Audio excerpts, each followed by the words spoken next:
కార్తీక పురాణం 24వ అధ్యాయము 24వ రోజు పారాయణము. మిత్రులారా, పూర్వ వీడియోలు మీరు చూడాలనుకుంటే వాటి యొక్క లింకు కింద డిస్క్రిప్షన్లో ఇచ్చాము, చూడండి. ఈరోజు వీడియోలో అంబరీషుని ద్వాదశి వ్రతం గురించి తెలుసుకుందాం. అత్రి మహాముని మరల అగస్త్యునితో, ఓ కుంభసంభవ, కార్తీక వ్రత ప్రభావము ఎంత విచారించినను ఎంత వినినను తనివి తీరదు. నాకు తెలిసినంతవరకు వివరింతును, ఆలకింపుము.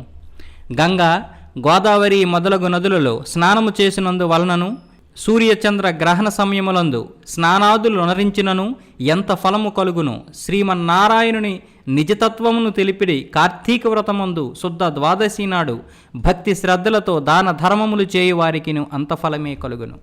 ఆ ద్వాదశి నాడు చేసిన సత్కార్య ఫలము ఇతర దినములలో చేసిన ఫలము కంటే 1000 రెట్లు అధికము కాగలదు. ఆ ద్వాదశి వ్రతము చేయు విధానమెట్లో చెప్పెదను వినుము.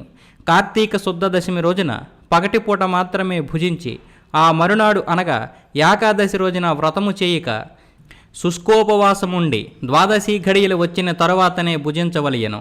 దీనికొక ఇతిహాసం కలదు, దానిని కూడా వివరించదను, సావధానుడివై ఆలకింపమని ఇట్లు చెప్పుచున్నాడు. పూర్వము అంబరీషుడను రాజు ఉన్నాడు. అతడు పరమ భాగవతోత్తముడు, ద్వాదశి వ్రత ప్రియుడు. అంబరీషుడు ప్రతి ద్వాదశి నాడు తప్పకుండా వ్రతము చేయుచుండేవాడు.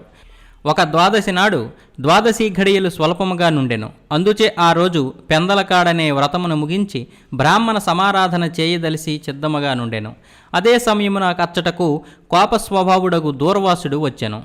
అంబరీషుడు ఆ మునిని గౌరవించి, ద్వాదశి ఘడియలలో పారాయణ చేయవలయను, కావున తొందరగా స్నానముకేగి రమ్మనమని కోరెను. దూర్వాసుడందులకు అంగీకరించి సమీపము గల నదికి స్నానమునకై వెడలెను. అంబరీషుడు ఎంతసేపు వేచియున్నను దూర్వాసుడు రాలేదు. ద్వాదశి ఘడియలు దాటిపోవుచున్నవే. అందుచేత అంబరీషుడు తనలో తానిట్లనుకొనెను, ఇంటికొచ్చిన దూర్వాసుని భోజనమునకు రమ్మంటిని. ఆ ముని నదికి స్నానానికి వెళ్ళి ఇంతవరకు రాలేదు. బ్రాహ్మణునికి ఆతిథ్యమిత్తునని మాటిచ్చి భోజనం పెట్టకపోవుట మహాపాపము. అది గృహస్థునకు ధర్మము కాదు. ఆయన వచ్చే వరకు ఆగితే ద్వాదశి ఘడియలు దాటిపోవును, వ్రతభంగమవును. ఈ ముని మహా కోప స్వభావం కలవాడు. ఆయన రాకుండగా నేను భుజించిన నన్ను శపించును. నాకేమీ తోచకున్నది. బ్రాహ్మణ భోజనం అతిక్రమించరాదు. ద్వాదశి ఘడియలు మించిపోకూడదు. ఘడియలు దాటిపోయిన పిదప భుజించిన ఎడల హరిభక్తిని వదిలిన వాడగుదును. ఏకాదశి నాడున్న ఉపవాసము నిష్కలమగును. ద్వాదశి విడిచి భుజించిన భగవంతునకు భోజనము చేసిన దూర్వాసునకు కోపం వచ్చును. అదియుగాక ఈ నియమమును నేను అతిక్రమించిన ఎడల వెనుకటి జన్మయందు చేసిన పుణ్యములు నశించెను, దానికి ప్రాయశ్చిత్తము లేదు అని ఆలోచించి బ్రాహ్మణ శాపమునకు భయం లేదు. ఆ భయమును శ్రీ మహావిష్ణువే పోగొట్టగలడు. కావున నేను ద్వాదశి ఘడియలలో భోజనము చేయటియే ఉత్తమము. అయినను పెద్దలతో ఆలోచించట మంచిదని సర్వజ్ఞులైన కొందరు పండితులను రావించి వారితో ఇట్లు చెప్పాను. ఓ పండిత శ్రేష్ఠులారా, నిన్నటి దినమున ఏకాదశి ఎగుటం చేసి నేను కటిక ఉపవాసం ఉంటిని. ఈ దినమున స్వల్పముగా మాత్రమే ద్వాదశి ఘడియలున్నవి. ద్వాదశి ఘడియలలోనే భుజించవలసి ఉన్నది.